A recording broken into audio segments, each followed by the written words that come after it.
খুব ভালো জানে বুঝবেন আল্লাহ নবী নূহ নবী দয়া নবীকে মহব্বত করে আদব করে আল্লাহ নবী দুনিয়া থেকে যখন আখিরাতের দিকে রওনা দেবে নবী আমার বিছানাতে খেজুরের তলায় শুয়ে আছে হযরত আজরাইল চলে এসেছে ঠিক এমনই সময়তেও আল্লাহ নবীর জবানে কি ছিল উম্মাত উম্মাত উম্মাত উম্মাত তারপরে নবী বলেছে সালাত সালাত নামাজ নামাজ নামাজ নামাজ এ উম্মাত ওই নামাজকে ছেড়ে দিও না নামাজ তো অবশ্যই পড়তে হবে কিন্তু কাদের মতো পড়বে আমার গরিবের নামাজের মতো পড়ো আমার মুজাদ্দিদ জামানের মতো পড়ো আমার পাঁচ হুজুরের মতো পড়ো আল্লাহর ওলিদের মতো পড়ো যারা নামাজে সিজদা দেয় আল্লাহ যতক্ষণ না উঠতে বলে মাথা ততক্ষণ তারা তোলে না ঈমান অবস্থায় সিজদা দাও ঈমান যদি না জাগে সিজদা দিয়েও কোনো লাভ হবে না কেন এ কথা বলতে লেগেছি বিশ্বজুড়ে আবার নতুন করে মুনাফিক আর বেঈমানেরা হাত মিলিয়েছে চারিদিকে আমাদের মসজিদগুলোকে ভেঙে দিচ্ছে চারিদিকে আমাদের মাদ্রাসাগুলো ভেঙে দিচ্ছে চারিদিকে আমাদের উপরে জুলুম হওয়া শুরু হয়েছে কিন্তু এই জুলুমের মোকাবেলায় এ যুবকেরা সংখ্যা দিয়ে জিতে যাবে না এই জুলুমের মোকাবেলায় সংখ্যা দিয়ে কখনো কামিয়াবি হওয়া যাবে না এই জুলুমের মোকাবেলায় অস্ত্র দিয়ে বোম দিয়ে গুলি দিয়ে কামিয়াবি হওয়া যাবে না এই জুলুমের মোকাবেলায় মুনাফিক মুসলমানদের দিয়ে কামিয়াবি হওয়া যাবে না এই জুলুমের মোকাবেলায় কামিয়াবি হতে গেলে মুমিন মুসলমান ইমানদারদের দ্বারা কামিয়াবি হওয়া যাবে কেননা আমরা ইতিহাস দেখেছি বদরের জমিনে 313 জন ছিল অপরদিকে 1000 ছিল তাদের হাতে অস্ত্র ছিল তরোয়াল ছিল তীর ছিল বল্লম ছিল তথাপিও তারা পরাজিত হয়েছিল আর যারা মাত্র 313 জন ছিল তাদেরকে আল্লাহ কামিয়াবি করেছিল কি জন্য কামিয়াবি হয়েছিল তাদের অন্তরে আমার নবীর প্রেম ও আদব এত অগাধ ছিল যেটাকে বলা হয় ঈমান এই যুবকেরা আমরা ইতিহাস দেখেছি এমন করে সেলিবিয়া সৈন্যরা যখন মসজিদে আকসাকে বন্দী করে ফেলেছিল মসজিদে আকসাকে দখল করে নিয়েছিল মসজিদে আকসাকে নামাজ বন্ধ করে দিয়েছিল মসজিদে আকসার আজান বন্ধ করে দিয়েছিল মসজিদে আকসায় ইমানদারদের করে ঢুকতে দেয় না ইতিহাস বলছি শোনেন আজকে দিনে নতুন করে আবার মসজিদে আকসার বিরুদ্ধে লেগেছে এই যুবকেরা তরুণেরা তোমাদেরকে জানিয়ে দিই পৃথিবীর বড় বড় দেশগুলো এমন করে প্যালেস্টাইনের সাথ দিতে লেগেছে পৃথিবীর বড় বড় দেশগুলো ইসরায়েলের সাথ দিতে লেগেছে আমেরিকা কার পক্ষে ইসরায়েলের পক্ষে এমন করে পৃথিবীর বড় বড় দেশ ফ্রান্স কার দিকে ইসরায়েলের পক্ষে তথাপিও এমন করে প্যালেস্টাইনের দিকে কেউ সাথ দেয়নি সৌদিও সাথ দেয়নি মিশরও সাথ দেয়নি বেচারি নিরীহ তারা একা লড়ছে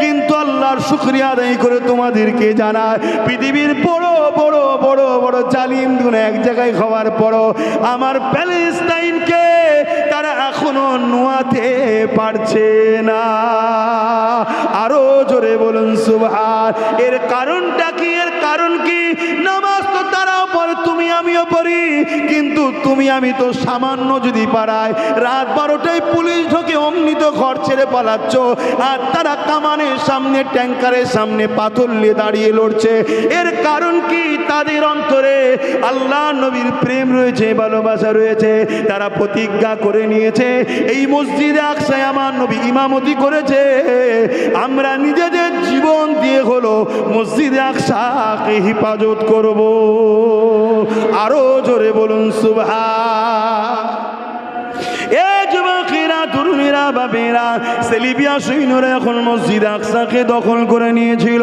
মসজিদ আকসা আজানকে বন্ধ করে দিয়েছিল মসজিদ আকসার নামাজকে বন্ধ করে দিয়েছিল মসজিদ আকসাকে মুসলমানদের ঢুকতে দেয়নি এই সময়তে সালাউদ্দিন আইবি বলে একজন মানুষ ছিলেন 12,000 সৈন্য নিয়ে হাজির হয়েছিল আর সেলিবিয়াদের সৈন্য ছিল কতজন 4 লক্ষ ছিল মন দিয়ে শোনো 4 লক্ষ জন আর সালাউদ্দিন আইবি ছিল 12,000 এই 12,000 সৈন্য নিয়ে সালাউদ্দিন আইবি বক্তব্য দিতে শুরু করলেন এ আমার সৈন্যরা সামনে সেলিবিয়াদের 4 লক্ষ সৈন্য রয়েছে বিশাল শক্তিশালী পৃথিবীর তখন শক্তিশালী সৈন্য তারা ছিল আজ যেমন রাশিয়া রয়েছে আজ যেমন এমন করে রয়েছে এমন করে আমেরিকা রয়েছে, শক্তিশালী রাশিয়া রয়েছে, তৎকালীন সময় পৃথিবীর শক্তিশালী সেলিপিয়া সৈন্য ছিল, তাদের মোকাবিলায় নামছে সালাউদ্দিন আইবির সঙ্গে 12,000 রয়েছে।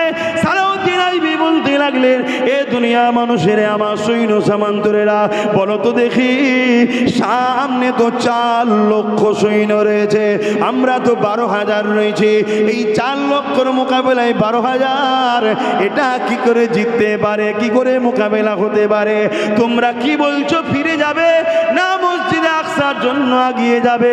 সালাউদ্দিন আইবির সৈন্যরা বলেছিলেন, এ আমাদের সিপাহসালার কমান্ডার সালাউদ্দিন আইবি, আমরা এক আল্লাহ ছাড়া দুনিয়ার কাউকে ভয় করি না, এই জীবন আল্লাহর জন্য, নবীর জন্য, দুনিয়ার কারো জন্য নয়, অতএব মসজিদ আকসার দিকে আমরা আগিয়ে যাব, জালিমদের অত্যাচার দেখে কখনো ফিরিয়ে যাব না, তারা 4 লাখ কেন 40 লাখ যদি হয় ফিরে যাব না। সালাউদ্দিন আইবি তাদের কথা শুনে খুশি হলেন, যেটাই আমার পরীক্ষা ছিল, তোমরা যদি চলে যেতে আমি একা সালাউদ্দিন আগিয়ে যেতাম, 4 লক্ষর মোকাবেলায় একা আগিয়ে যাবে বলছে। কি ইমানের পাওয়ারটা দেখো বাবারা, এ যুবকেরা, তরুণেরা, এ নবী পাকের প্রেমিকেরা, এটা ইমানের পাওয়ার ছাড়া অন্য কিছু না। নামাজ সালাউদ্দিন আইবি পড়েছিল, আমিও পড়ি, তুমিও পড়ো।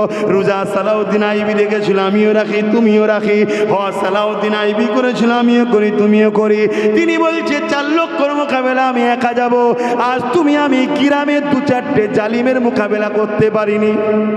বাবেরা এই কথা কেন বলতে লেগেছি, আজ যদি আইনটা পাস হয়ে যায়, আমার নবীর মাদ্রাসা কোনো ভেঙে দেওয়া হবে, সেখানে প্রমোটিং করে বিক্রি হয়ে যাবে।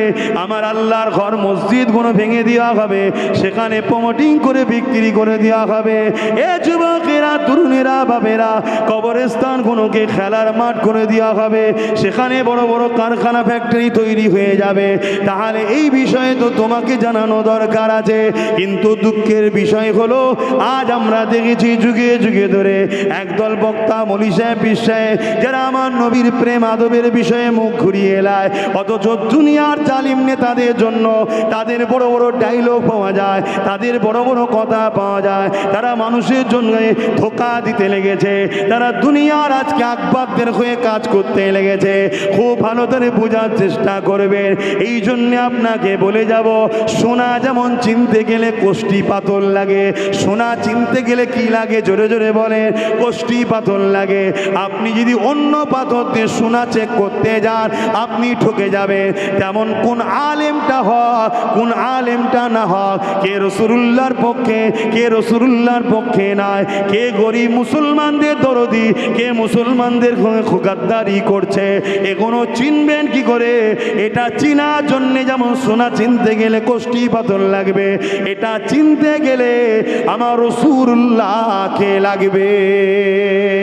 ওই উলামার মুখে দেখো আমার নবী সম্বন্ধে কি আলোচনা হয়, ওই উলামা দেখো আমার নবীকে কি বিষয়ে কথা বলে, ওই উলামা দেখো উম্মতকে নবী সম্বন্ধে কি শোনায়, ওই উলামা দেখো নবীর বিষয়ে উম্মতকে কি জানায়। কেন আল্লাহ কোরআনে জানিয়ে দিল, ইয়া আইয়ুহান নাস, এর মানে হলো হে মানুষ জাতি। আবার বলছে ইয়া আইয়ুহাল্লাযীনা আমানু, এর মানে হলো হে ঈমানদারেরা। যখন বলেছে মানুষ জাতি, সেখানে মুসলিম অমুসলিম সবাই আছে, সেখানে আল্লাহ নিজের একত্ববাদের কথা বলেছে। আর যেখানে ইয়া আইয়ুহাল্লাযীনা আমানু, এর মানে হলো ঈমানদার মুসলমানরা রয়েছে, যেখানে মুসলমান ঈমানদাররা রয়েছে, তাদের উদ্দেশ্যে যখন আল্লাহ কোনো কথা বলেছে, তখনই আল্লাহ নূর নবীর শান, মর্যাদা, মাকামের কথা বলেছে। আরো জোরে বলুন সুবহান। তাহলে কোরআনের স্টাইলে আপনাদেরকে বুঝাচ্ছি। কি বুঝাচ্ছি? যখনই দেখবেন কোনো উলামা আলেম মুসলমানদের কাছে ওয়াজ করবে, সেখানে উচিত হবে নবীর বিষয়ে আলোচনা করা। শুনছেন তো নাকি? কেন এটা আল্লাহর পদ্ধতি, আল্লাহর কোরআন নাজিল করার সিস্টেম। কথা বুঝে আসছে তো নাকি? কেননা মক্কার আবু জেহেল উতবা সাইবা আমার নবী সম্বন্ধে অনেক ভুল বুঝিয়েছিল, আমার নবী সম্বন্ধে মানুষকে মিথ্যা মিথ্যা প্রচার করেছিল। এই আবু জেহেল উতবা সাইবার প্রচার শুনে মানুষেরা আমার নবীর বিরুদ্ধে নানা রকম কথা বলতো, কিন্তু তারা যখন আমার নবী পাকের আখলাক চরিত্র আদর্শকে দেখলো, ওই লোকগুলোই আবার ঈমানের কলেমা পড়ে আমার নবীর কদমে হাজির হয়ে যায়।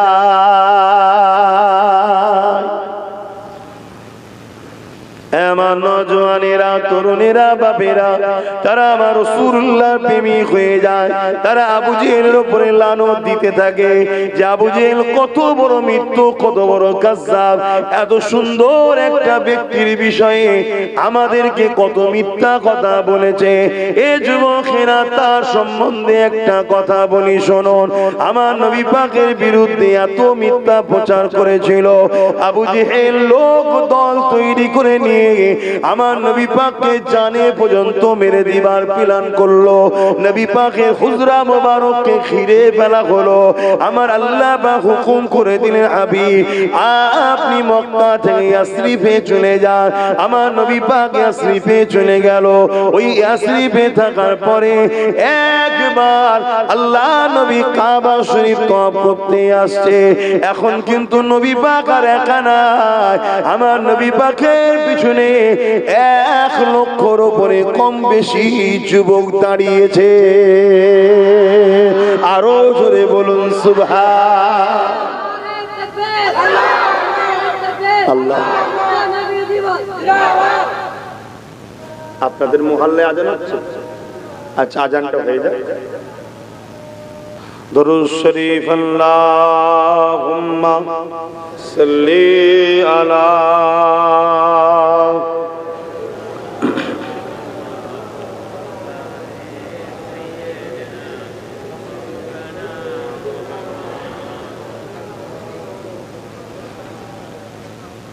खुदा की अज़मतें क्या है,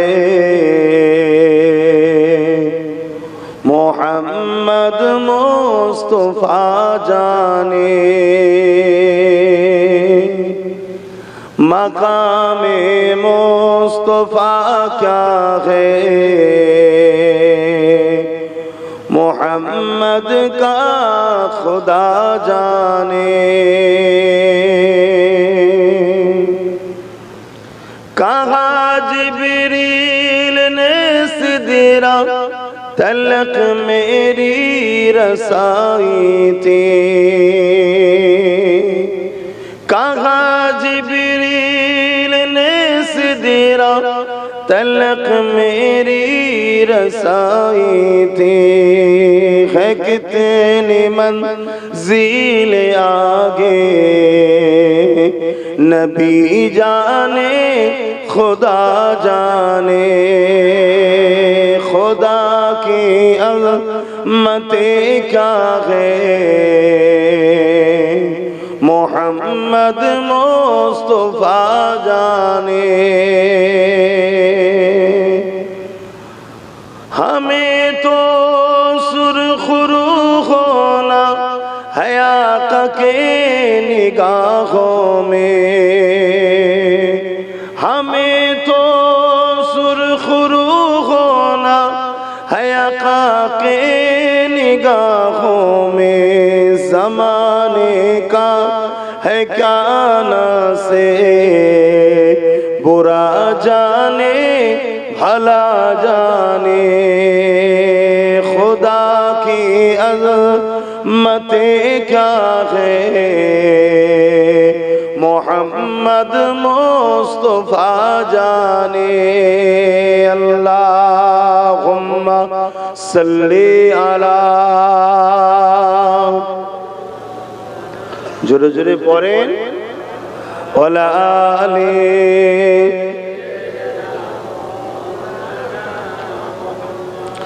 মুসলমান ঘরে ছেলে মেয়েরা তরুণেরা বাপেরা আল্লাহ নবী সাহাবা হুজুরকে দাঁড় করিয়ে নিজে একা মক্কা জমিনে চলে গেলেন। নবী আমার মক্কা জমিনে গেলেন, নিজের মাতৃভূমিকে দেখে রাসূলুল্লাহ চোখ দিয়ে পানি বেরোতে লাগলো। এ নওজওয়ানেরা তরুণেরা, এ আমার ইসলামের অনুসারীরা, মনে রাখবেন মাতৃভূমিকে ভালোবাসা এটা আমার নবী পাকের সুন্নাত। এই রাসূলুল্লাহ সুন্নাত, মক্কা হলো নবীর মাতৃভূমি। নবী আমার মক্কাকে ভালোবেসেছে। তোমার আমার মাতৃভূমি হলো ভারতবর্ষ। এই তোমার আমার দায়িত্ব হলো নিজের মাতৃভূমিকে রক্ষা করা, ভালোবাসা, এই মাতৃভূমিকে নিরাপদে রাখা, এই মাতৃভূমির দিকে খেয়াল রাখা। এ যুবকেরা তরুণীরা বাবেরা, আল্লাহ নবী মক্কা জমিনে পৌঁছালেন, মাতৃভূমিকে দেখে চোখের পানি কাঁদতে লাগলে। চারিদিকে নবী আমার ঘুরে ঘুরে দেখে কোনো মানুষকে মক্কায় দেখা যাচ্ছে না। আল্লাহ নবী বড় চিন্তিত হতে লাগলো। আরে শহরের মানুষগুলো, নগরের মানুষগুলো, গ্রামের মানুষগুলো গেলই বা কোথায়? চারিদিকে নবী আমার দেখতে দেখতে দেখা যায় একজন বয়স্ক বুড়ি বৃদ্ধা মহিলাকে দেখতে পায়। ওই মহিলার কাছে গিয়ে আল্লাহ নবী তিনাকে মা বলে ডাক দিলেন। উম্মুন আরবিতে বলে, এই ডাক দিয়ে বলতে লাগলেন, মা রে, মক্কার মানুষেরা কোথায়? কাউকে কেন দেখতে পাচ্ছি না? ওই মহিলাটা আমার নবী পাকের মুখে দিয়ে তাকিয়ে বললেন, কে বাবা? তোমার বাড়ি কোথায়? কখনো তো তোমাকে দেখিনি বাবা। তোমাকে এত সুন্দর দেখতে, তুমি কোথা থেকে এসেছো বাবা? তুমি কি জানো না ওই যে মুহাম্মদ 1 লক্ষ লোক নিয়ে আসছে, যে কিনা মক্কার মানুষকে মেরে দেবে বলে? কেননা আমরা মুহাম্মদকে তাড়িয়ে দিয়েছিলাম, মুহাম্মদের উপরে জুলুম করেছিলাম। আজকে মুহাম্মদ 1 লক্ষ লোক নিয়ে আসছে আমাদের ঘরে জুলুম করবে, মারবে বলে। আহারে নূর নবী কথা শোনা সাথে সাথে আহা নবী পাকে নূরের অন্তর কেঁদে উঠলো। আল্লাহ নবী বলতে লাগলেন, মা, তাই মক্কার মানুষেরা কোথায় দাঁড়িয়েছে? ওই মহিলা বলতে লাগলেন, বাবা ছেলে, তুমিও চলো বাবা, কেটে বড় এখান থেকে চলে চলো। কেননা মুহাম্মদ 1 লক্ষ লোক নিয়ে আসছে। শুনেছি সেরা নাকি বড় হিংস্র হয়, তারা নাকি বড় লড়াই করে, ঝগড়া করে, তারা নাকি মানুষকে ধরে ধরে মারে, মানুষকে খুন করে দেয়, মানুষের উপরে জুলুম করে। নানান ভাবে নবীর বিরুদ্ধে, সাহাবাদের বিরুদ্ধে এই মহিলাটা বলে যাচ্ছে। আল্লাহ নবীর চোখ দিয়ে পানি এসে গেল। নবী পাক বলতে লাগছেন, মা, কোথায় আপনি যেতে চাইছেন? ওই মহিলা বলতে লাগলো, বাবারে, সবাই চলে গেছে, ওই পাহাড় দেখাতে লেগেছে, ওই পাহাড়ের ওই পাদদেশে চলে গেছে। কিন্তু আমি মহিলা, বয়স হয়েছে বাবা, এতে দামি দামি কিছু সম্পদ আছে, এগুলোকে না নিয়েও যেতে পারছি না, এই ভারীটাকেও বইতে পারছি না। আল্লাহ নবী বললেন, মা, আপনার কি কোনো সন্তান নাই? ওই মহিলা বলল, বাবারে, আমার 4টে ছেলে আছে, তারা সবাই আমাকে ফেলে দিয়ে চলে গেছে। আল্লাহ নবী বলেছিলেন, মা, আপনি কি আমাকে সন্তান মনে করতে পারে? তাহলে আপনার পুটলিটা বলে বয়ে আমি তাদের কাছে গিয়ে পৌঁছে দেব। আরো জোরে বলুন সুবহান। আল্লাহ নবী ওই মহিলার পুটলি খানা মাথায় তুলে নিয়ে রওনা দিলেন। মহিলা আগে আগে যায় আর জবানে বলতে লাগে, বাবা ছেলে, কি নাম তোমার বাবা? একটু বলো বাবা, কোথায় তোমার বাড়ি বড় বাবা? তোমার পরিচয়টা দিতে থাকো বাবা। আল্লাহ নবী বলেন, আম্মা, আপনি মনে করতে পারেন আমি একজন মুসাফির, আপনার সন্তানের মতো আমি একজন, অতএব আপনি আপনার গন্তব্যতে আপনাকে আমি পৌঁছে দেব। এ যুবকেরা, তরুণীরা, বাপেরা, ওই মহিলা পাহাড়ে উঠতে লেগেছে। বয়স্ক মানুষ উঠতে বড় কষ্ট হতে লেগেছে। আর রাসূলুল্লাহ মহিলার বাড়ি পুটলিকে মাথার উপরে নিয়ে পিছু পিছু হাঁটতে লেগেছে। মহিলা কিছু দূর যায় আর এমন করে হাঁপিয়ে যাওয়ার জন্য বসে যায়। আর আমার রাসূলুল্লাহ ওই ভারী পুটলিটাকে নিয়ে দাঁড়িয়ে থাকে। থাকে। ওই মহিলা বলতে লেগেছে, এ বাবা ছেলে নাম তো বললি না বাবা, একটু পুটলিটাকে না বাবা, একটু রেসলে বাবা, তোর বড় কষ্ট হচ্ছে। আল্লাহ নবী বলতে লাগলেন, না আম্মা আপনি চিন্তা করবেন না মা, আপনি রেসলেন যখন রেস হয়ে যাবে আবার আগাতে থাকবেন, আমি পিছু পিছু যাব। কিন্তু এই মহিলা বসে বসে বসে বসে জবান দিয়ে বিড়বিড় করে আওয়াজ করে, কি আওয়াজ করে শুনুন। ওই মহিলা আমার রাসূলকে গালি দিতে লেগেছে, মুহাম্মদ ধ্বংস হয়ে যা, মুহাম্মাদের হাত পা ধ্বংস হয়ে যা, মুহাম্মদ নির্বংশ হয়ে যা, মুহাম্মাদের জন্য আজ আমাদেরকে কত কষ্ট করতে হচ্ছে, মুহাম্মদ লোক পালিয়ে আমাদেরকে মারতে এসেছে, তার জন্য আজকে আমাদেরকে কত বিপদে পড়তে হয়েছে।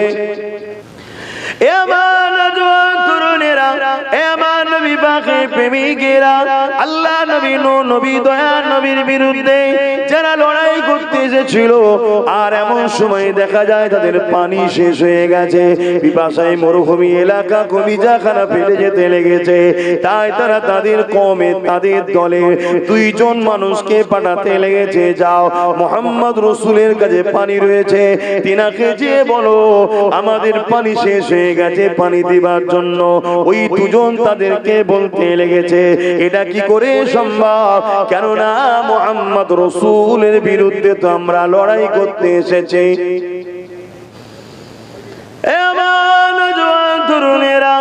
আল্লাহ নবী নবী দয়ার নবীর কাছে ওই জালিম অত্যাচারীরা যারা আমার রাসূলুল্লাহকে শহীদ করে দিতে এসেছে, আমার নবী পাককে মেরে দিতে এসেছে, তারাই পানি নিবার জন্য 2 জন মানুষকে যখন পাঠাতে লাগলো, ওই 2 জনা বলতে লাগলো, আমার কমান্ডার সিপাহসালাররা, আমরা যদি মুহাম্মদ রাসূলের কাছে যাই, গিয়ে যদি বলি আমাদের পানি নাই, তাহলে মুহাম্মদ তার অনুচরদের তো বলে দেবে কুয়াগুলোকে ঘিরে রেখে দাও, পানির জায়গাগুলোকে ঘিরে রেখে দাও, ওরা পানির পিপাসাতে এমনি দুর্বল হয়ে যাবে, মারা যাবে, এটা আমাদের জন্য তো বড় ভয়ের কারণ হয়ে যাবে।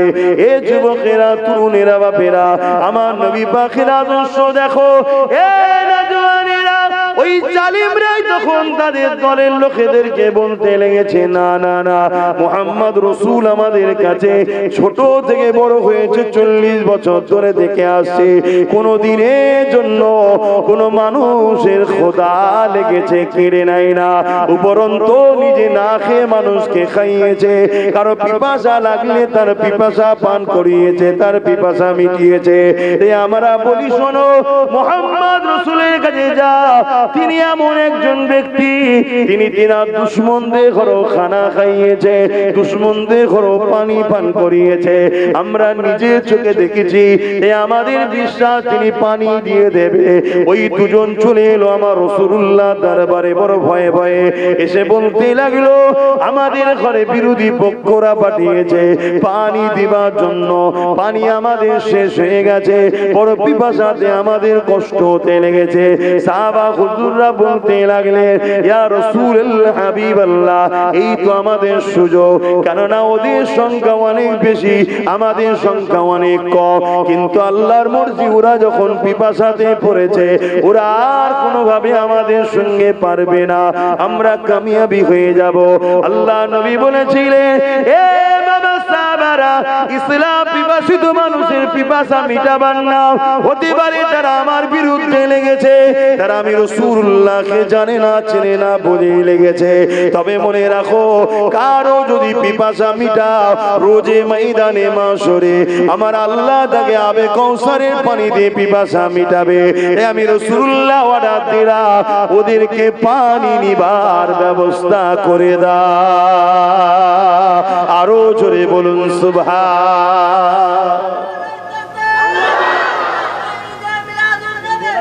আমি একটা গরিবে নওয়াজের ওয়াকিয়া বলবো, শুনবেন। বলুন হাত তুলে শুনবেন আমার গরিবে নওয়াজ সুলতান হিন্দ আজমিরি হুজুরের আল্লাহ কতটা ক্ষমতা দিয়েছে। এ যুবকেরা, তরুণীরা, বাপেরা, আমার গরিবে নওয়াজ যখন হিন্দুস্তানে আসলেন 850 বছর আগেতে এই হিন্দুস্তানের জমিনে রাজার যেখানে উট থাকতো ওই যে এমন করে আনা সাগরের পাশে ওই জায়গাতে গরিবে নওয়াজ এসে বসলেন।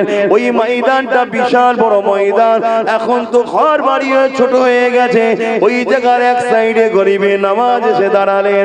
আজান হয়ে যায়, ওই আনা সাগরে উযু করে গরিবে নওয়াজ নামাজ পড়তে লাগলেন। সন্ধ্যা হয়ে এসেছে, রাজার উটকে নিয়ে এসে ওই ময়দানের এক সাইডে বাঁধা হবে। এমন সময় গরিবে নওয়াজকে দেখতে পেয়ে তারা উটগুলোকে নিয়ে এসে গরিবে নওয়াজের ওখানে নিয়ে আসলো। এসে বলতে লাগলো, আপনারা এখান থেকে ওঠেন, কেন উঠবো? এই জায়গাতে রাজা উট বাঁধা হয়। গরিবে নওয়াজ বললেন, এত বিশাল ময়দান পড়ে আছে, যে কোনো এক জায়গায় তো বাঁধলেই হয়, এখানটাই বাঁধতে হবে কেন? তারা যে ধরলো, না না না, এতে রাজার উট বসে, এই জায়গাতেই বাঁধবো। আমার গরিবে নওয়াজ মুরিদদের বললেন, বাবারা চলো, এখানে রাজার উট যখন বাঁধবে বলছে, রাজার উটটাই বাঁধো, উঠি বসে থাকো। এই কথা বলে গরিবে নওয়াজ আগিয়ে গেলে। পরের দিন সকাল হয়ে যায়, উট চালকেরা উটকে চড়াবার জন্য, খাবার জন্য, তাকে নিয়ে যাবার জন্য উঠাতে লেগেছে। হাজারো চেষ্টা করছে, আঘাত দিচ্ছে, উট কোনোভাবে উঠতে চাইছে না। সমস্ত উটগুলো বসে রয়ে গেছে। এ যুবকেরা, তরুণীরা, বাপেরা, এই খবর বাদশার কাছে, রাজার কাছে চলে গেছে। রাজা সব কিছু বুঝতে পেরে গিয়ে বলল, যা ওই মুসলমান ব্যক্তিটাকে গিয়ে বলো দয়া করতে, যাতে করে উটগুলো যেন খাবারটা খেতে পারে। গরিবে নওয়াজ বলল, শোনো শোনো, আমরা ইসলামের অনুসারী, কখনো কারোর উপরে জুলুম করি না। ওই উটের মালিকই উটকে বসিয়ে রেখেছে, যা উটকে যে বলো সৃষ্টিকর্তার হুকুমে তোমরা উঠে বড়। এই কথা সঙ্গে সঙ্গে উটগুলো দাঁড়িয়ে যেতে লাগলো। আরো জোরে বলুন সুবহান আল্লাহ জিন্দাবাদ।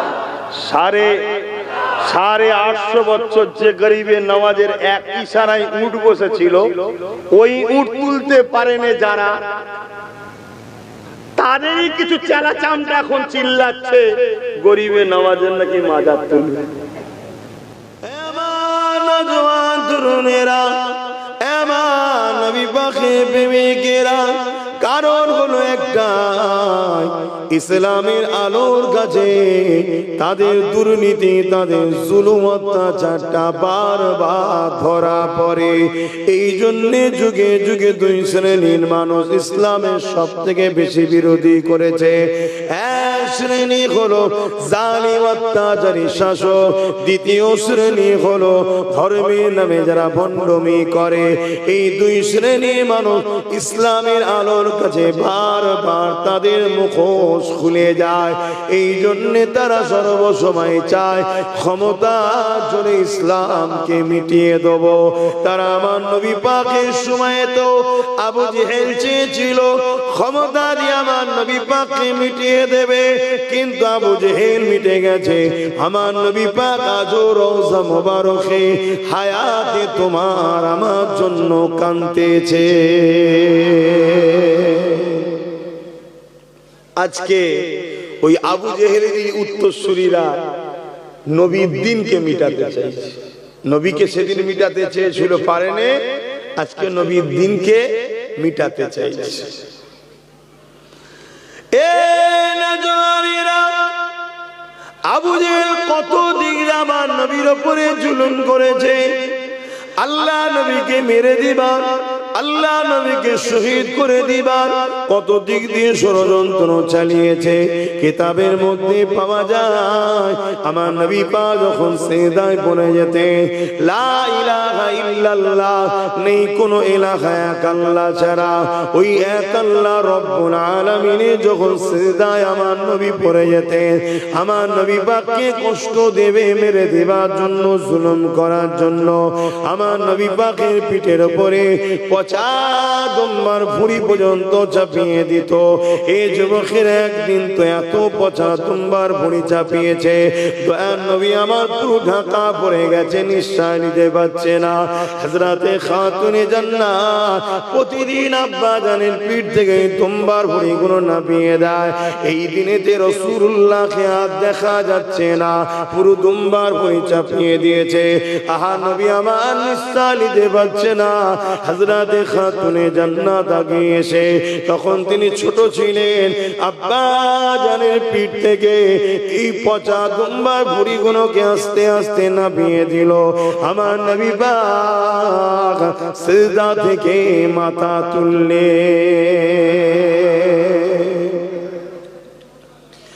এ নওজোয়ান তরুণেরা, এদিকে খাতুনে জান্নাত ছোট তখন তিনি ছিলেন, কচি কচি ছোট ছোট দুটো হাত নিয়ে কচি অন্তর কেঁদে উঠেছে বাপের কষ্ট দেখে। তাই তিনি আল্লাহ দরবারে বদদুয়া করতে লেগেছে, আল্লাহ পাক আমার আব্বা জানকে যারা কষ্ট দেয়, আল্লাহ আপনি তাদের উপরে আযাব দেন। আমার নবী পাক যে কথা শুনতে পেলেন, খাতুনে জান্নাতের মুখে হাতটা দিয়ে বলতে লাগলেন, মা রে, এই বদদুয়া তুমি করো না মা, কেন তুমি আমার শরীরের অংশ, তুমি আমি রাসূলুল্লাহ আমারই একটা টুকরো, নবী নূর, খাতুনে জান্নাত নূর। এ যুবকেরা, তরুণেরা, এ আমার নবী পাকের প্রেমিকেরা, আল্লাহ নবী জানিয়ে দিলে, এ আমার খদিজার টুকরি খাতুনে জান্নাত, তুমি আমার শরীরের টুকরো, তুমি আমার শরীরের অংশ, তুমি যখন হাত তুলবে আল্লাহ ওটা কবুল করে নেবে। আমি যে উম্মতদের নাজাতের জন্য এত কাঁদি, তোমার বদদুয়া আল্লাহ তাদেরকে ধ্বংস করে দেবে। এই খাতুনে জান্নাত তুমি বদদুয়া করো না মা। এই যুবকেরা, তরুণেরা, আমার নবী পাককে যারা মারতে চেয়েছে, আল্লাহ নবী তাদের জন্য ক্ষতি কামনা করেনি। কিন্তু বুঝাবার বিষয় হলো কত জুলুম করছে দেখুন, এটা নতুন নয়। যারা ইনসাফকে পছন্দ করেনি তারাই আমার নবীর দুশমন, যারা গরিবের হক দিতে চায় না তারাই আমার নবীর দুশমন। সে মুসলিম সেজে হোক আর না সেজে হোক, তারাই আমার নবীর দুশমন। যারা এতিমকে ধোঁকা দেয়, বিধবাকে কষ্ট দেয়, তারা কখনো আমার নবীর হতে পারে না। কেন আমার নবী এতিমদের পক্ষে, বিধবাদের পক্ষে, মজলুমের পক্ষে, গরিবের পক্ষে, অসহায়ের পক্ষে। এক কথাই নবী এই পৃথিবী থেকে অন্যায়কে মিটিয়ে মানুষের মুখে হাসি ফুটিয়েছিলেন। জোরে বলুন সুবহানাল্লাহ। তাই যুগে যুগে অন্যায়কারী শাসকেরা আমার নবীর ইসলামকে মিটাবার চেষ্টা করেছে, নবীর বাণীকে মুছে দিবার চেষ্টা করেছে, কখনো মাহফিলকে নবীর বন্ধ করার চেষ্টা করেছে। আল্লাহ নবীর মাহফিলে যারা যাবে তাদেরকে মৃত্যুদণ্ড দেওয়া হবে, আবু জেল ঘোষণা করে দিল। আর আল্লাহ পাকের বড় কুদরত, বলুন আল্লাহু আকবার, একবার বলুন সবাই আল্লাহু আকবার। আল্লাহ বড়, মহান বড়, মহান বড়, তিনার থেকে তো বড় আর কেউ নেই। তিনার হিকমত বুঝাও বড় মুশকিল। যারাই বেশি বিরোধী করেছে, হয় তাকে বা তাদের ঘর থেকেই আল্লাহ নবীর গোলাম বানিয়ে দিয়েছে। জোরে বলুন সুবহানাল্লাহ। আবু জেল ঘোষণা করে দিল, মুহাম্মাদের কাছে যে যাবে সাল্লাল্লাহু আলাইহি সাল্লাম, তাকে মৃত্যুদণ্ড দেওয়া হবে, সুলিতে চাপানো হবে। তখন সুলিতে চাপানো হতো, একটা ধারালা রড ছিল, পায়খানার রাস্তায় বসিয়ে দিত, মাথাতে বেরিয়ে যেত। এত কঠিন শাস্তি দেওয়া হতো তখন। সাহাবা হুজুরদেরকে অনেক এভাবে সুলিতে চেপিয়ে ওই জালিমরা শহীদ করেছে। আজকে জালিমরা যেমন আমাদের অনেক ভাইদের করে গুলি করে করে মেরে দিচ্ছে, পিটিয়ে পিটিয়ে মেরে দিচ্ছে, তৎকালীন আবু জেহেলের লোকেরা ধরে ধরে সাহাবা হুজুরদের মেরে দিতেন। আহা, এটা নতুন নয়, চলে আসছে। কিন্তু পার্থক্য একটা জায়গাতে হয়েছে, সেই পার্থক্যটাই আমি আজকে আপনাদের বুঝাবো। আল্লাহ নবী, নবী, দয়ার নবী সাহাবা হুজুরদের নিয়ে দিনের আলোচনা করতেছে। আবু জেহেল ঘোষণা করে দিল, মুহাম্মদ রাসূলের কাছে যে যাবে তাকে মৃত্যুদণ্ড দেওয়া হয়ে যাবে। আহারে সাহাবা হুজুররা লুকিয়ে লুকিয়ে লুকিয়ে আমার নবী পাকের কাছে যায়। তাদের উপরে জুলুম হয়েছে। কেমন জুলুম হয়েছে? মরুভূমি গরম বালি, পাথর এলাকা গরম বালি, যে বালির উপরে মানুষ খালি পেয়ে 10 মিনিট দাঁড়াতে পারবে না, ওই গরম বালির উপরে সাহাবা হুজুরদের ধরে ধরে চিৎ করে শুইয়ে ঘন্টার পর ঘন্টা শুইয়ে রাখতো এবং বুকের উপরে ভারী পাথর চাপিয়ে দিত। এ নওজোয়ান তরুণেরা, আজ আমি আপনি ইসলামকে সহজে পেয়েছি। চারিদিকে আযান হচ্ছে, চারিদিকে মসজিদ রয়েছে, চারিদিকে মাদ্রাসা রয়েছে, হাফেজ আলেম রয়েছে। ইসলামকে বড় সহজে পেয়েছি, তাই ইসলামের উপরে গুরুত্ব বড় কম, কোরআনের পক্ষে থাকার গুরুত্ব বড় কম। কিন্তু মনে রাখবে, যেখানে ইসলাম নাই সেখানে কখনো শান্তি নাই। যেখানে ইসলাম আছে ওই জায়গাতেই তো মা বাপের সম্মান রয়েছে। দেখুন না, যেখানে ইসলাম নাই সেখানে মা বাপ বেশিরভাগটা বৃদ্ধাশ্রমে, আর যেখানে ইসলাম আছে মানুষটা হয়তো ভ্যান চালিয়ে খায়, লেবারি করে খায়, দিন মজুরি করে খায়, ইমামতি করে খায়, পয়সা হয়তো কম হতে পারে, কিন্তু মাকে না দিয়ে নিজে খাই না কখনো। জোরে বলুন সুবহানাল্লাহ। কেন? ইসলাম আছে তাই। ইসলাম ওদেরকে শিখিয়েছে জাল জান্নাত তাহাতা আকদামুল উম্মাহাত, মায়ের পায়ের তলাতেই তো জান্নাত আছে। জোরে বলুন সুবহানাল্লাহ। আর বাপ হলো জান্নাতের দরজা। জোরে বলুন সুবহানাল্লাহ। তাই ইসলামকে মুছে দিবার বিরাট প্ল্যান চলছে। কিন্তু এটা আপনাদেরকে বলে দিই, ইসলামকে মুছে দিবার কোন মায়া এমন সন্তান পয়দা করতে পারেনি আর পারবে না। কেন? ইসলামের হিফাজতের দায়িত্ব খোদ আল্লাহ নিয়েছে। জোরে বলুন সুবহানাল্লাহ। মুসলমান ঘরের ছেলে মেয়েরা, তরুণেরা, তবে হ্যাঁ যারা মুছতে গেছে তাদের মধ্যে থেকে আল্লাহ ইসলামের ঝান্ডা ধরাবার লোক তৈরি করে দিয়েছে। সেই বিষয়ে একটা কথা বলি শোনে। আবু জেহেল ইসলামের চরম দুশমন ছিল, আমার নবী পাকের চরম দুশমন ছিল। আবু জেহেল চেয়েছিল আমার নবী পাককে মিটিয়ে দেবে, নবী পাকের দিনকে মিটিয়ে দেবে। তাই সে ঘোষণা করে দিল, মুহাম্মদ রাসূলের কাছে যে যাবে তাকে মৃত্যুদণ্ড দেওয়া হবে। আর এদিকে 1 তারিখে আল্লাহ নবী এক রাস্তা দিয়ে হেঁটে যায়, অপর দিক থেকে আবু জেহেলের ছেলে ইকরামা হেঁটে যেতে লেগেছে। হঠাৎ করে ইকরামা আমার নবী পাকের চেহারার দিকে যখন নজর পড়েছে, আরে আমার নবী পাকের চেহারা তো সেই চেহারা যে চেহারার উপরে স্বয়ং আল্লাহ পাক নিজে কসম কেটেছে। নবী কেমন দেখতে? আম্মা হযরত আয়েশা সিদ্দিকা রাদিয়াল্লাহু তাআলা আনহার কোলে মাথা দিয়ে আমার রাসূলুল্লাহ একদিন আরাম করতেছে। এ নওজওয়ানেরা, আম্মা আয়েশা সিদ্দিকা রাদিয়াল্লাহু তাআলা আনহা একবার আমার রাসূলুল্লাহর চেহারার দিকে তাকায়, আর একবার আসমানের চাঁদের দিকে তাকায়, একবার আমার নবী পাকের চেহারার দিকে তাকায়, আর একবার আকাশের চাঁদের দিকে তাকায়। আল্লাহ নবী বলতে লাগলেন, এ আয়েশা কি দেখছেন আপনি? ইয়া রাসূলুল্লাহ, হাবিবাল্লাহ, আপনাকে দেখছি আর আকাশের চাঁদকে দেখতেছি। আমার রাসূলুল্লাহ বললেন, কি দেখছো আয়েশা? দেখে কি বুঝতে পারলে? ইয়া রাসূলুল্লাহ, ইয়া হাবিবাল্লাহ, আকাশের চাঁদের দাগ আছে, কিন্তু আমার কোলের চাঁদের কোনো দাগ না। সেই নবী পাককে আবু জেহেলের ছেলে দেখেছে, দিবানা হবে না হবে না? কথা বলেন। আল্লাহ নবীকে এক ইহুদি ঘরের ছেলে দেখেছিল। আল্লাহ নবী বাজারে গেছে, ওই ইহুদি ছেলেটা বাজারে এসেছে।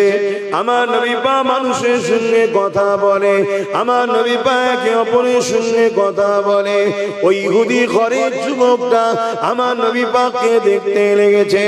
আমার নবী পাকের কথাবার্তা ব্যবহার আখলাক দেখে ওই ইহুদি ঘরের ছেলেটা মনের মধ্যে আমার রাসূলুল্লাহর জন্য মহব্বত ভালোবাসা এসে গেছে। আমার নবী পাকের আখলাক এসে দিবানা হয়ে গেছে।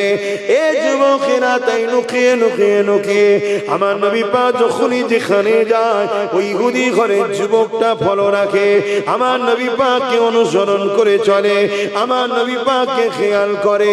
এইভাবে দীর্ঘদিন যাওয়ার পরে ওই ইহুদি ঘরের সন্তানটা ভাবতে লাগলো, একবার মুহাম্মদ রাসূলকে বলা যায় তিনার খাদিম হিসেবে যেন আমাকে রাখে।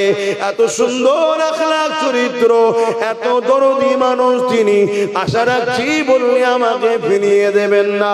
আল্লাহ নবী আগে আসলো।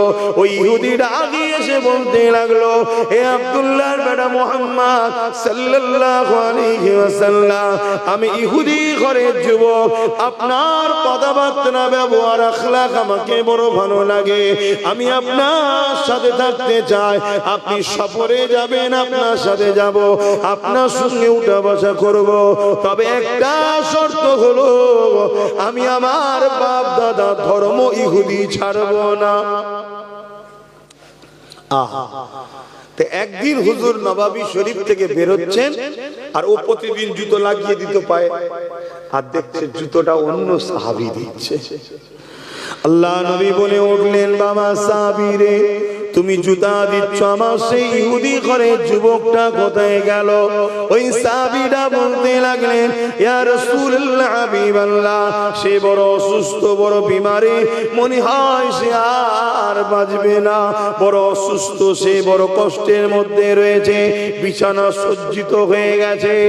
এই যুবকেরা, তরুণেরা, আল্লাহ নবীর কথাটা শোনার সাথে সাথে ওই ইহুদি যুবককে দেখার জন্য নবী আমার ইহুদির বাড়িতে চলে গেল। আল্লাহ নবী ওই জায়গায় চলে যাওয়ার পর ওই ইহুদিটা, আমার ঘরের ছেলেটা, আমার নবী পাককে দেখে উঠে বসে পড়ল। আল্লাহ নবী গিয়ে তার মাথাতে হাত দিলেন, হাত দিবার সাথে সাথে নবী আমার হাতটাকে টেনে নিলেন। টেনে নিবার পরে বলেছিলেন, বাবা ছেলে, এ যুবক, তুমি আমাকে বড় মহব্বত করো, আমার সাথে তুমি দীর্ঘ 7 বছর করেছো বাবা, বলতে পারবে তোমাকে আমি কোনো দিনের জন্য কোনো ফরমাস, কোনো কাজ, কোনো কথা বলেছি যেটা করো? কোনো দিনের জন্য বলেছি? যুবক বলছে না। কোনো জোর দিয়েছি কোনো কাজে? যুবক বলছে না। কোন রকম হুকুম করেছি? যুবক বলছে না। তবে বাবা ছেলে, তুমি আমাকে বড় ভালোবাসো, আমি রাসূলুল্লাহ তোমাকেও ভালোবেসেছি, তাই আমি নবী চাই তুমি পরকালে আমার সঙ্গে জান্নাতে যাবে। তবে বাবা, আল্লাহর নিজাম তো পাল্টানো যাবে না বাবা, আমি রাসূলুল্লাহ বলি, আজকের দিনে তুমি একটা কথা শুধু দিল থেকে একবার বলে দাও, আমি নবী জামিনদার হয়ে যাচ্ছি, কবর থেকে নিয়ে জান্নাত পর্যন্ত নিয়ে যাওয়ার জন্য আমি রাসূলুল্লাহ তোমার দায়িত্ব নিয়ে নিলাম। কি কথা বলতে হবে? একবার দিল থেকে বলো, লা ইলাহা ইল্লাল্লাহ মুহাম্মাদুর রাসূলুল্লাহ, আল্লাহ ছাড়া কোনো ইলাহা নাই, আমি মুহাম্মদ আল্লাহর প্রেরিত রাসূল, এটাকে তুমি মেনে নাও। ইহুদি যুবকটা আমার নবীকে একবার দেখে আর বাপের মুখের দিকে তাকায়। কেন? বাপ ছিল তৎকালীন সময় ইহুদি ধর্মের একজন বড় আলেম পণ্ডিত মানুষ ছিল, তাই বাপের মুখের দিকে তাকাতে লেগেছে আব্বা কি বলবে। ওই সময় বাপ বলতে লেগেছে, এ বাবা ছেলে বাপের মুখের দিকে কি তাকাচ্ছি, জিনার মহব্বতে 7 বছর কাটিয়ে দিয়েছি, তিনি যা বলছে জলদি করে পড়েলে, কারণ আমি আমার ইলম দ্বারা দেখতে লেগেছি ইনি হলেন আখিরি নবী মুহাম্মদ সাল্লাল্লাহু আলাইহি ওয়াসাল্লাম।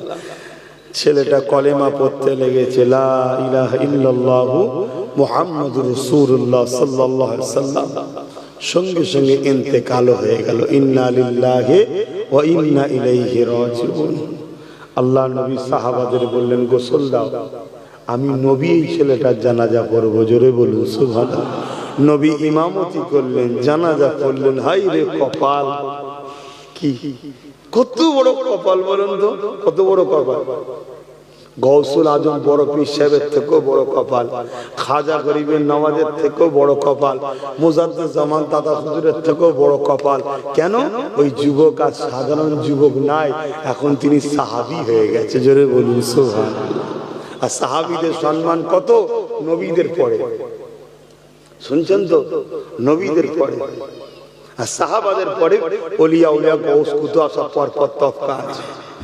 বাইরা নওজোয়ান তরুণেরা, এ নবী পাকের প্রেমিকেরা, আবু জেহেলের ছেলে ইকরামা যখন আমার নবী পাককে দেখতে পেল আর দূরে থাকতে পারল না। সম্পর্ক কিন্তু পাড়ার দিক দিয়ে ভাই ভাই ভাই কথা বুঝে আসছে না? এ নওজোয়ানেরা ছুটে এসে আল্লাহ নবীকে বুকে জড়িয়ে ধরলো। ইকরামা আবু জেহেলের ছেলে জড়িয়ে ধরেছে, কিন্তু কলেমা তখনও পড়েনি, ঈমান তখনও আনেনি। এই খবরটা আবু জেহেলের কাছে চলে গেল। এ আমাদের সরদার, তুমি আইন করেছো মুহাম্মদ রাসূলের কাছে যে যাবে তার জন্য মৃত্যুদণ্ড। আবু জেহেল বলল, হ্যাঁ আমি আইন করেছি, আর আমার আইনকে পাল্টাবে কে? আমার হাতে রাজ ক্ষমতা, আমি পাওয়ারে রয়েছি। এ যুবকেরা ওই সময় বলতে লাগলো, এই আইন কি সবার জন্য না বিশেষ বিশেষ লোকের জন্য হবে? আবু জেহেল বলতে লাগলো, না সবার জন্য। মক্কার যদি অন্য কোন সরদারও হয়, আমার নবীর কাছে যে যাবে তাকে মৃত্যুদণ্ড দেওয়া হবে। ওই সময় যারা দেখেছিল ইকরামা আমার রাসূলুল্লাহকে জড়িয়ে ধরেছে, তারা বলতে লাগলো, আবু জেহেল তোমার ছেলে মুহাম্মদ রাসূলুল্লাহকে জড়িয়ে ধরেছে, এবারে বলো তার জন্য কি শাস্তি আছে? আল্লাহ নবীকে মহব্বত করে জড়িয়ে ধরার জন্য আবু জেহেল ইকরামাকে মৃত্যু শাস্তির ঘোষণা দিয়ে দিল। সৈন্য সামন্তরা জোর করে নিয়ে গিয়ে ইকরামাকে গভীর জঙ্গলের মধ্যে প্রবেশ করিয়ে হাতে পায়ে দড়ি বেঁধে সেখানে রেখে দিয়ে এলো।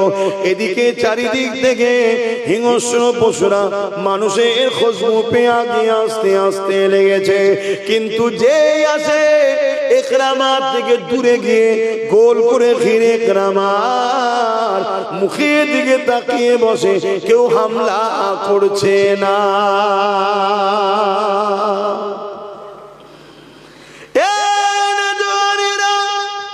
নিজেকে চিনতে শেখো, সিনার পাওয়ার বাড়াও। ইকরামা কিন্তু কলেমা পড়ে নে, ইকরামা আবু জেহেলের ছেলে, আল্লাহ মানে নে, নবী মানে নে, তথাপিও জঙ্গলে এসে গেছে।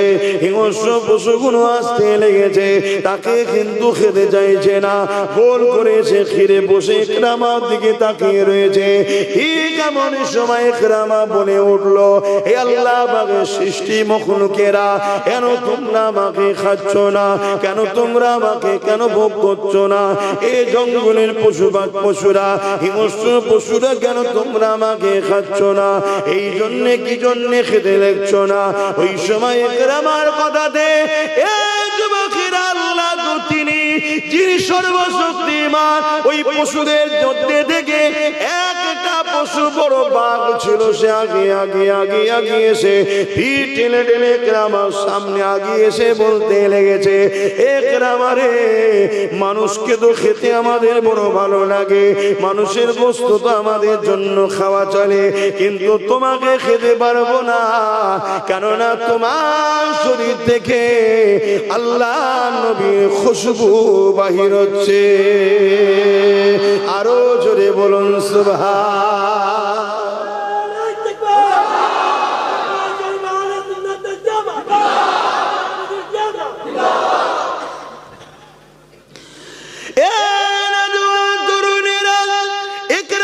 যখন এইভাবে ওই বাঘটা এসে বলতে লেগেছে, এ আল্লাহর বান্দারে, তোমাকে অবশ্যই খেয়ে নিতাম আমরা, কিন্তু তোমাকে আমরা খেতে পারবো না, তোমাকে খাওয়া আমাদের জন্য হারাম হয়ে গেছে, কেননা তোমার শরীর থেকে আল্লাহ নবীর খুশবু আসছে। ভেবে দেখো তো যুবকেরা, বাপেরা, মায়েরা, বোনেরা, যে কেরামা কলেমা পড়েনি, আবু জেহেলের সন্তান হবার পরও আমার নবী পাককে একবার জড়িয়ে ধরেছে, নবীর শরীরের খুশবু তার গায়ে লেগে গেছে। এর জন্য যদি জঙ্গলের বাঘ না খেতে পারে, যদি সত্যি তোমার আমার দিলে নবী থাকে, সত্যি যদি তোমার আমার দিলে আল্লাহ থাকে, সত্যি যদি আমার নদাদু জান, আপনারা যারা আমাকে ভাইজান বলেন, আপনাদেরও নদাদু জান, আর মুরব্বী বাপেরা যারা আমাকে বাবাজি বলেন, সন্তানের মতো ভালোবাসেন, আপনাদের ন চাচা যান, ন হুজুর পীর কেবলা, এ যুবকেরা, তরুণেরা, বাপেরা, তিনি জঙ্গলে চলে গিয়েছিলেন ইবাদত করতে। অনেক বড় কথা, ইবাদতের পরে যখন জঙ্গল থেকে ফিরতে লেগেছে, এ যুবকেরা, আল্লাহ পাকের সৃষ্টি হিংস্র বাঘের পিঠে চেপে চেপে চেপে চেপে ফুরফুরা শরীফের জমিনে এসেছিলেন। আরো জোরে বলুন সুবহান। এই যুবকেরা, তরুণেরা, নাজমুস সাদাত, নহজুর পীর কেবলা, দাদা হুজুরের খুন, তাই নাই বলবেন বাঘের পিঠে চেপেছে?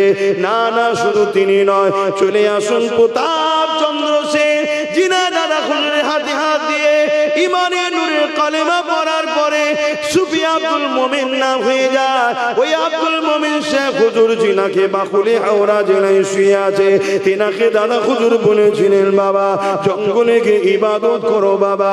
ওই জঙ্গলে গিয়ে যখন ইবাদত করতে লাগলো, এ যুবকেরা যখন জঙ্গলের মধ্যে প্রবেশ করেছে, অপর দিক থেকে হিংস্র বাঘ আগিয়ে আসতে লেগেছে, গাল দিয়ে লালা ঝরতে লেগেছে।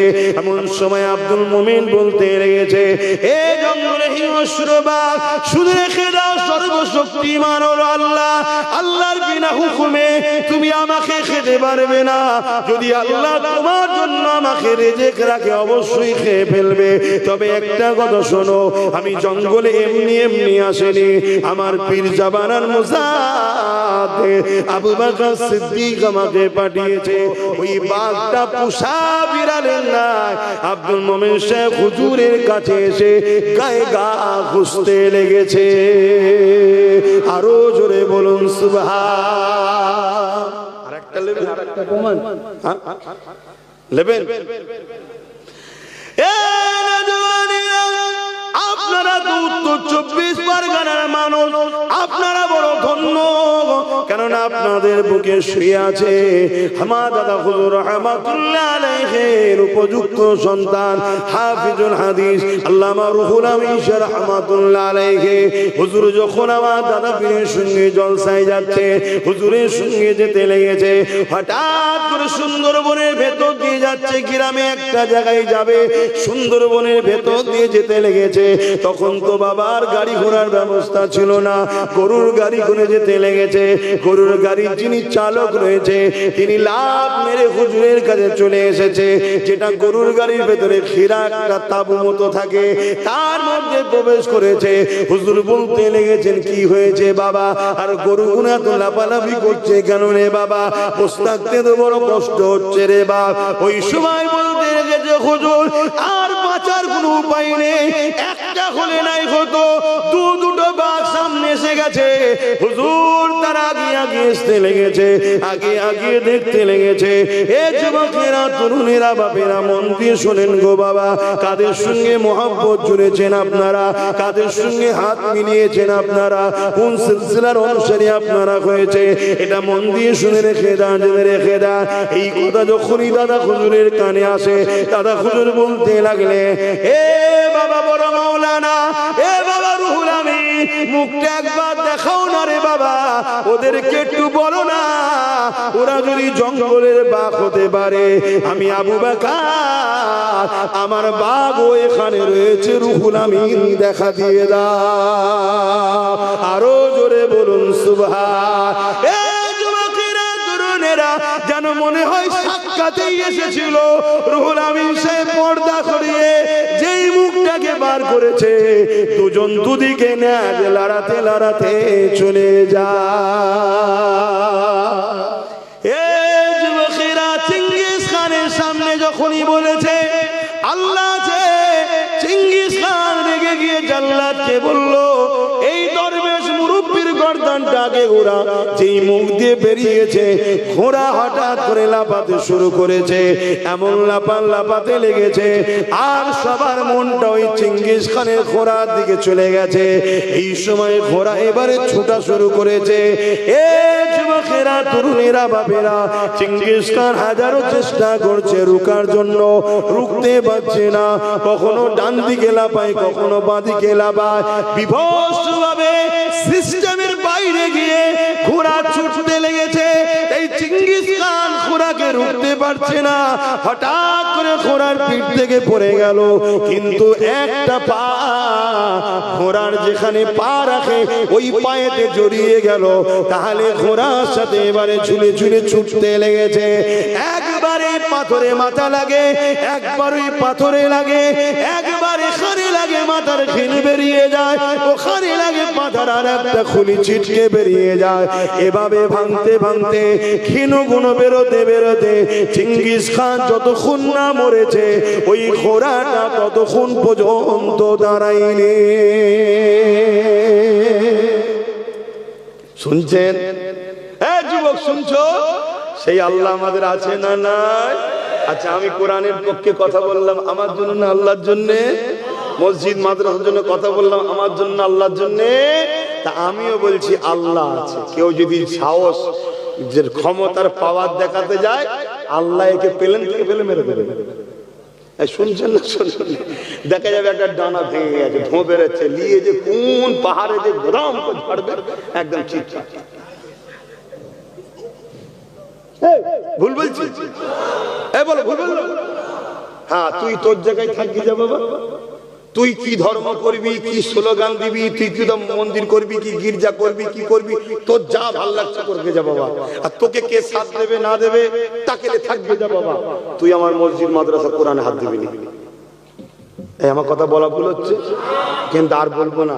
এ উসপাস উসপাস করছে, চলে যেতে হবে। একটু সালাম দি। ইয়া নবী,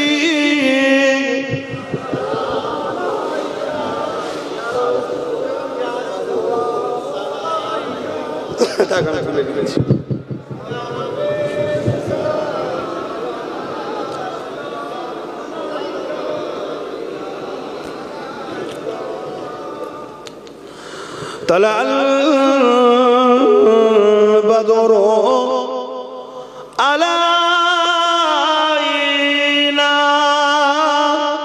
من شنيعة الوداع وجب الشكر علينا ما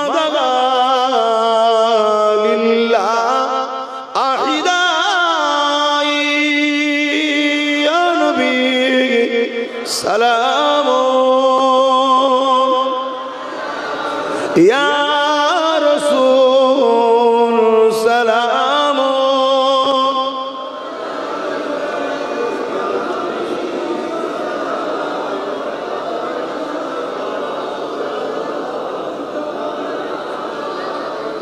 জিবরাইল দিলে এ যে